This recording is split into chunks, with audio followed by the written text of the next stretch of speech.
waarmee is ons besig? En waarmee moet ons besig wees? So ek wil sommer vanoggend net begin om vir jou te vra, hoeveel dae is daar in jou Kersfees? Hoeveel dae is daar in jou Kersfees? Kom ons kyk gou wat sê Jesus oor homself. Want tradisioneel hou ons Kersfees, ons vier Kersfees en ons vier die geboorte van Jesus. By Johannes 8 kan jy alles lees nie, jy kan gerus huis toe gaan en so 'n bietjie dieper gaan lees. Vers 18 en waarvan ons lees. En Jesus praat hier met die Fariseërs, want hulle is besig om hom uit te lok, om goed te sê wat hulle teen hom kan gebruik. En hulle vra hom, maar jy getuig, as jy oor jouself getuig, dan praat jy nonsens. Kom ons kyk wat sê Jesus. Dit is ek wat oor myself getuig, as ook die Vader wat my gestuur het, wat oor my getuig.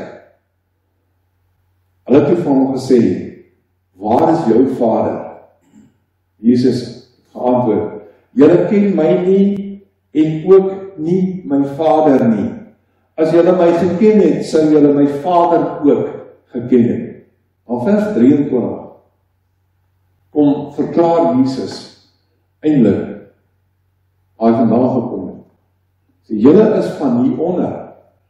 Ek is daarbo. Julle het julle oorsprong uit die wêreld. Ek het my oorsprong nie uit hierdie wêreld nie.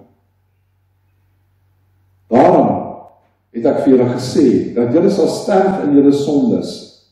Want as julle nie glo dat ek is wat ek is nie, sal julle in julle sondes doodgaan. Dan vra hom, kom ons vra vanmôre die vraag, wie is u nou eintlik? Jesus' antwoord was, wat het ek vir julle gesê van die begin af? Jesus sê, ek praat almekaar met julle oor wie ek is. Ek het baie oor julle te sê, en ek oordeel oor julle uit te spreek, maar hy wat my gestuur het, is eg. En wat ek by hom gehoor het, dit deel ek met die wêreld. Die Fariseërs het nie verstaan dat Jesus eintlik besig is om met hulle te praat oor die Vader. Nou, wanneer ons Kersfees vier, gaan dit oor Jesus. Gaan oor Jesus wat gebore is, die manier hoe hy gebore is, en hoe hy sy lewe begin het. En in Bethlehem. Maar ek wil vanmôre vir jou 'n bietjie terugvat na Genesis toe. Want God se plan vir ons redding het nie in Bethlehem begin. God se plan vir jou redding het in die tuin van Eden begin. Genesis 3. En ons ken dit almal. Waar God met Adam en Eva praat, waar hy met Satan praat. En God kom na die sondeval, gee hy die eerste profetiese woord, Genesis 3. Hy kom gee 'n profetiese woord, maar weet julle wat is so fantasties wat daar gebeur? God, ons Vader, gee die eerste evangelie boodskap aan die mens. Daar kom iemand wat in julle plek gaan sterf. Dit is die begin van die evangelie boodskap van Jesus Christus. Waar in die begin by die Vader.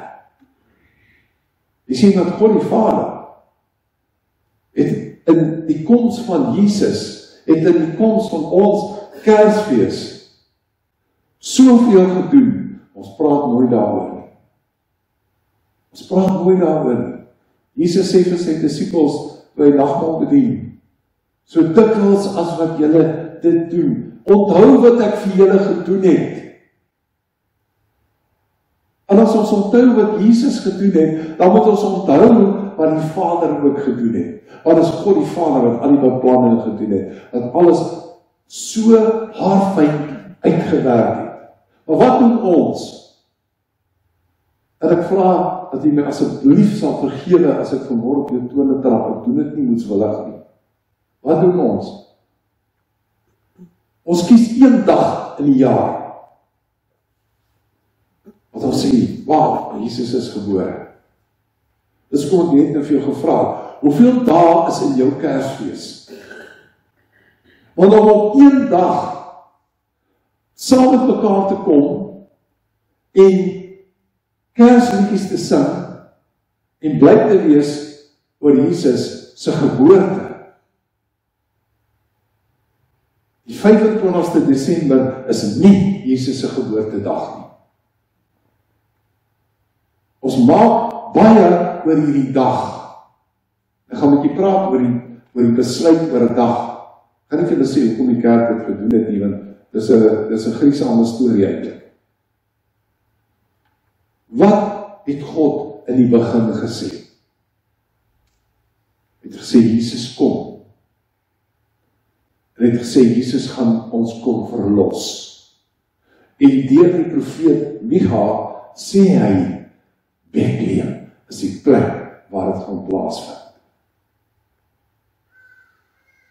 Dis feite wat vir ons gegee is. Maar ons kyk nie na hierdie feite nie, ons kyk aan mekaar na hierdie datum van die 25ste.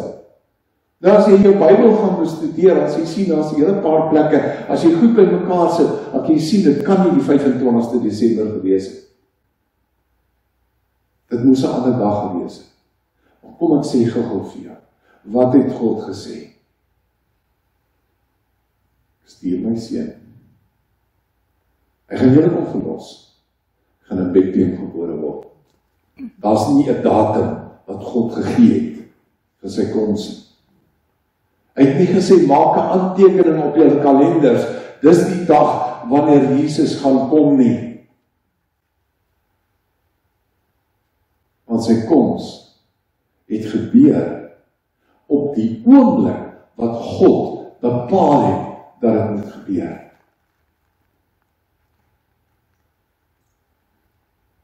Die Nuwe Testament sê vir ons, Jesus is hemel toe. Hy kom terug. Hy gaan op jou Olyfberg staan om te kom oordeel. Weer sê God die Vader van ons, ek stuur hom 'n tweede keer om te kom oordeel. En hy gee weer die plek. Maar geen datum nie. Geen datum. Nie een van die apostels skryf enigiets oor 'n datum oor Christus se geboorte nie. Elkeen van daai apostels wat bedien, wat kon sê, die evangelie boodskap verkondig, praat oor Jesus, wat hy kom doen het, om te kom verlos, geen datum. Die kerk, wat Jesus stig na die uitstorting van die Heilige Gees, vir meer as 200 jaar, verkondig hulle evangelie, sonder 'n datum van Christus se geboorte. Glad nie Jesus se geboorte gevier nie. Die kerk het 'n instelling gemaak. 'n enkel dag, omdat die heidene die 25ste gebruik het om die son te aanbid. En van die Christene het saam te gaan partytjie hou. Sê die kerk nie, kom ons kry die Christene terug, ons hou ons eie party. Kyk wat maak God. Kyk wat maak hy. Hoekom is dit op 'n spesifieke tyd gebeur? Dit was God se tyd. Hoekom is daar 'n profetiese woord gegee dat Jesus in Bethlehem gebore gaan word? Hoekom is daar 'n profesie uitgespreek dat Jesus wanneer hy terugkom op die Olyfberg kan kom staan? Wat is die faktor wat dit saambind? Want as ek en jy dit kan verstaan, dan kan ons verstaan dat ons Kersfees moet 365 dae 'n jaar wees. Nie net een dag. Bethlehem.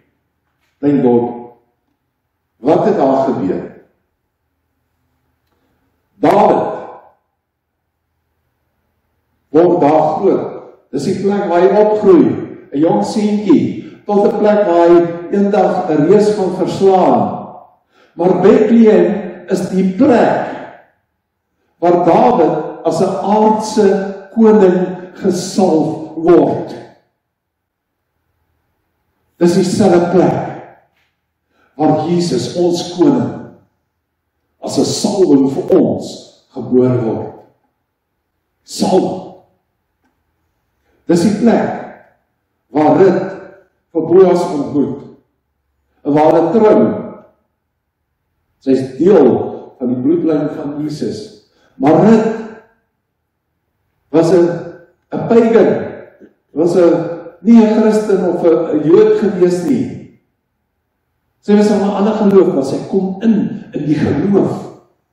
So wat Jesus kom doen het, en die pad oop gemaak, sodat ons wat buite die Joodse beloftes staan, ook deel kan word van die beloftes.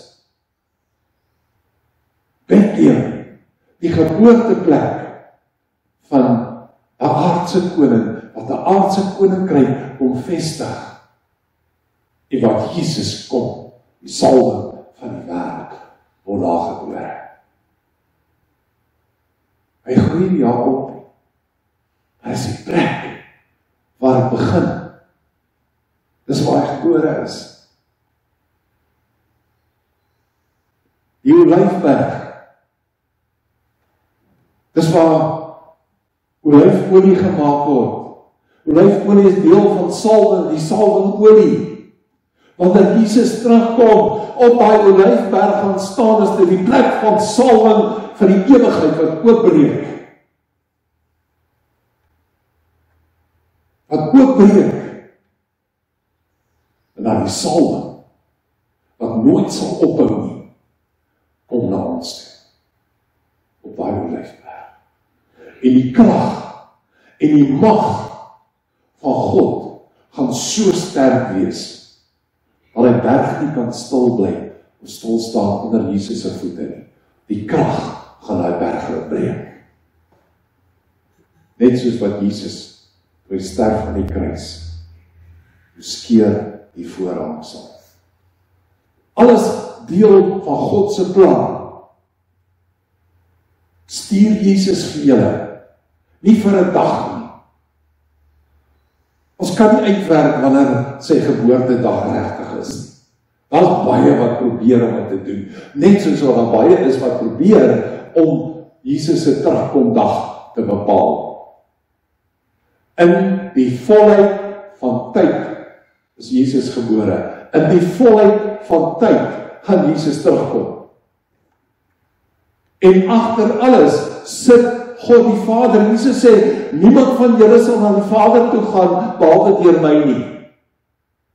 Jesus het dit nie gesê, omdat hy jou maar klop op die skouer wil gee en sê, ek het geraai nie, nou werk julle deur my nie. Nee. Jesus praat met die Fariseërs. Hy praat met hulle oor God die Vader. Jesus praat met jou en my vanmôre oor God die Vader. Want is die Vader wat vir Jesus gestuur het. Jesus was gehoorsaam gewees. Hy was gehoorsaam gewees. Dit is die geskenk wat God die Vader in die tuin van Eden vir my en jou gegee het. Nog voor Jesus gebore is, gee hy vir ons die geskenk van Jesus wat sou kom. Hy maak 'n belofte. Hy maak 'n belofte. Daar's aan mekaar profetiese woord, daar's aan mekaar beloftes wat uitgespreek word. En dan ewe skielik hou die Ou Testament op 'n punt en dit raak weg vir 400 jaar. Weet julle wat in daai 400 jaar gebeur? Ja, daar is Bybelboeke wat uit die Bybel uitgehaal het wat praat daaroor. Maar weet julle wat het gebeur? Dis deel van God se voorbereiding vir Jesus se koms. Want wat doen die Romeine toe hulle aan bewind kom? Hulle maak paaie reg oor die bekende wêreld. Hulle maak paaie. Die Griekse taal word gevestig oor die hele bekende wêreld. En Jesus kom, en hy vat God se straf op die kruis. En Jesus gaan terug hemel toe, en die Heilige Gees word uitgestort, en die evangelie word versprei. Die apostels loop op daai paaie wat voorberei is in 400 jaar. Hulle praat die taal wat die ander mense praat buite Israel. Hulle het onder Jode begin werk, wat uitgegaan, die boodskap het uitgegaan oor die hele wêreld. Wat is jou boodskap wat uitgaan oor jou Kersfees? Dis 'n fantastiese dag. Ons kom as families by mekaar en daar's tradisies wat gevestig is. Ek het hier net gestaan naasal, ons het sommige bietjie gek geskeer oor skaaphoude en die tipe van goeders. Ek sit nog gebraaide aardappels op my. Dit is lekker om met die familie te kuier. Maar kom ek sê gou vir jou 'n ding. Waar toe Jesus gebore is hy in 'n familie gebore. Die aardse Jesus, die mens Jesus, is in 'n gesin gebore, is in 'n familie gebore. Jesus was 'n seun by sy ouers.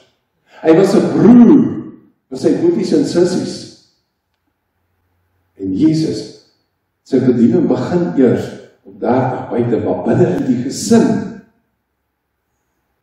leef Jesus alreeds die Vader se belofte uit. Dis 'n voorbereidingstydperk vir hom. Hy eer die Vader. Want Jesus, Johannes 17, sê hy, Vader, ek verheerlik U, soos ons mekaar verheerlik het, nog voordat enige iets geskep is. Jesus is deel van God. Hy is deel van die drie-eenheid. Maar hy word 'n mens. Want God kan nie God straf nie. God kan 'n mens straf vir die sondes. En dis hoekom Jesus gebore moes word. Hy's gebore om God se straf te kom vat. Hy's gebore om vir my en jou plek te maak weer terug na die Vader toe. Want dit gaan alles by die Vader. As Jesus nie daar was nie, sou ek en jy nie kon teruggaan na die Vader toe nie. So my Kersgeskenk, wat ek kan teruggee aan God die Vader, is om op my knieë te bly en dankie te sê vir Jesus en my lewe uit te leef soos 'n volgeling van Jesus Christus, nie om 'n spesifieke dag te kies vir dit of dat nie. Elke dag van my lewe, die evangelie boodskap wat God in Genesis 3 van ons gegee, uit te leef. Uit te leef. Ons gedenk Jesus se geboorte, en ek gaan vanmôre dalk vir jou 'n vreemde ding sê, vir jou baie vreemde ding sê. Jesus, die God-mens, die mens, het aan 'n kruis gehang. Die wêreld het hom doodgemaak aan hy kruis. Hy's in 'n graf in. En 3 dae daarna. Ek wil vanmôre vir jou vra, maak jou hart net vir 'n oomblik oop. Wie het opgestaan uit daai graf uit? Wie het opgestaan uit daai dood uit?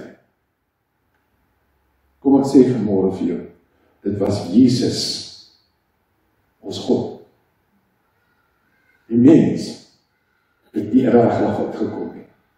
Jesus, ons God, ons deel van ons drie-eenheid God, is die een wat opgestaan het uit die dood, sodat ek en jy eendag kan opstaan uit die dood. Hy het die voorbereidings kom tref. Hy's terug hemel toe. Die belofte van die engele is, soos julle hom sien, soos hy wil wees nie terugkom. Geen datum nie. Kom ek en jy, begin die Vader regtig maar eer en verheerlik vir wat hy gedoen het. vir die voorbereidings vir Jesus se kom, vir die voorbereidings om ons sonde weg te vat, vir die voorbereidings sodat ons kan teruggaan na die Vader toe. En dat ons saam met dit vir Jesus sal verheerlik nie vir sy geboorte nie, vir sy gehoorsaamheid. Vir sy gehoorsaamheid. Ek doen alles wat ek die Vader sien doen. Ek praat alles wat ek die Vader wil praat. Dat my en jou lewe so verander. Dat ons doen wat ons die Here sien doen. Dat ons praat wat ons die Here hoor praat.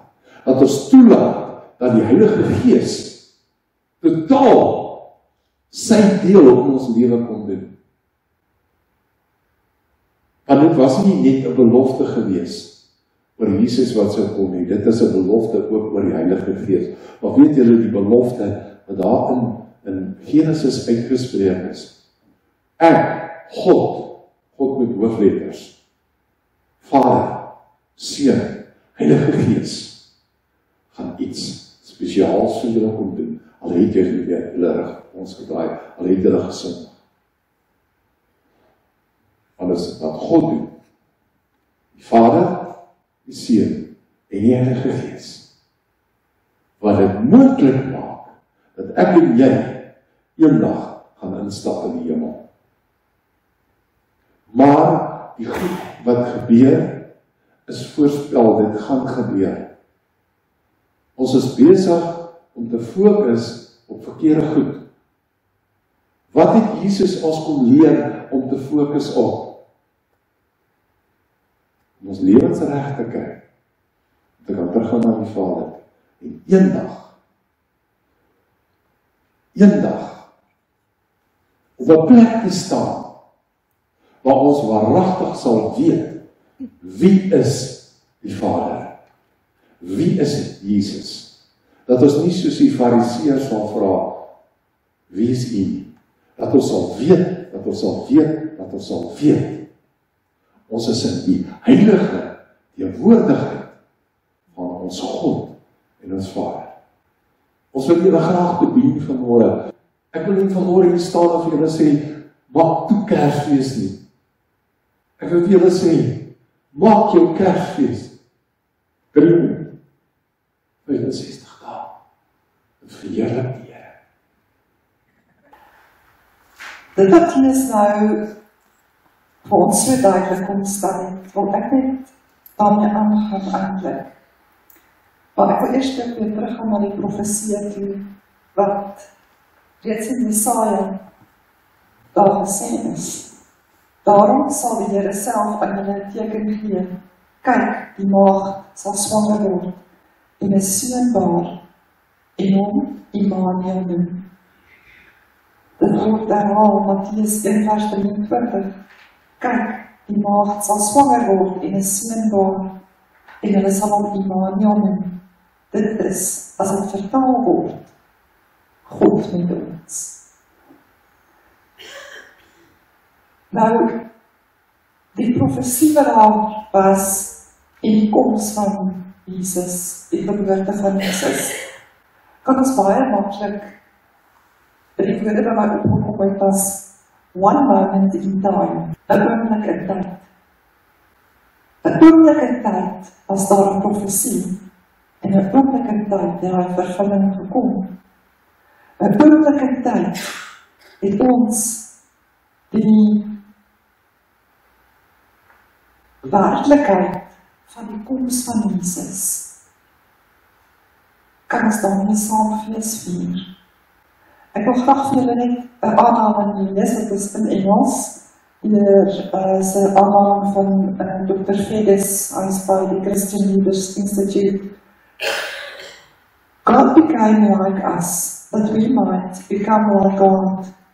So as we rejoice that the Son of God became like us, let's seek to become like Him in wisdom, goodness, and love, first of all, and then, like Him in glory and authority, as we reign with Him.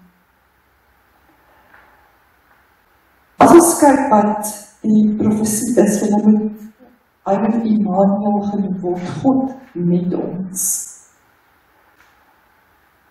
God met ons as Vader, God met ons as Jesus die Seun, God met ons, die Heilige Gees wat ons nou lei. As ons daai begrip net kan aangryp van Godheid, nie net sommer maar nie, 'n Godheid wat deel is van jou lewe wat vanoggend hier sit, wat op vakansie is, want dit is deel van iets so kosbaar, so groot, dat ons nie anders kan as om daardie oomblike tyd wat gekom het in die gestalte van mens, die woord wat vlees geword het, die woord Jesus wat aan die kruis vir ons gesterf het, is alles deel van 'n Godheid. Wanneer die Heilige Gees dan kom, in 'n oomblik, 'n tyd na jou toe, en jou herinner, of jou bring tot 'n verdere oorgawe, of vir jou 'n opdrag kom gee, is dit nie maar net daai stemmetjie wat hier praat nie. Nee, dit is deel van die Godheid wat in jou is. Mag daai oomblik 'n tyd vir jou kosbaar wees, wanneer jy in gehoorsaamheid stap, wanneer jy begin om die vrug van die Gees uit te leef, teenoor jou huismense, teenoor jou familie, teenoor jou vriende, waar jy werk, teenoor die wêreld. Want sien, ons het baie oomblikke in 'n tyd, wat ons dink ek partykeer mis, maar God se genade is so groot. Hy gee vir ons nog altyd weer 'n kans om daai oomblik in tyd te gebruik. Wanneer daar uitnodigings kom vir gebed vir jou, wanneer daar uitnodigings kom van ek wil weer my hart tot oorgawe bring aan Jesus, maak nie saak watter uitnodiging daar kom nie. Weet, dit is 'n oomblik in tyd wat jy, soos wat Jesus gekom het, wat jy kan vry word, wat jy kan groei, wat jy kan jouself net weer bevestiging kry, maar ek is deel van 'n koninkryk van die Allerhoogste God. Die teenwoordigheid, die krag, die liefde en die voorsiening van God ons Vader, van Jesus ons Verlosser en van Heilige Gees, ons Helper, sal met jou wees totdat hy terugkom. Amen.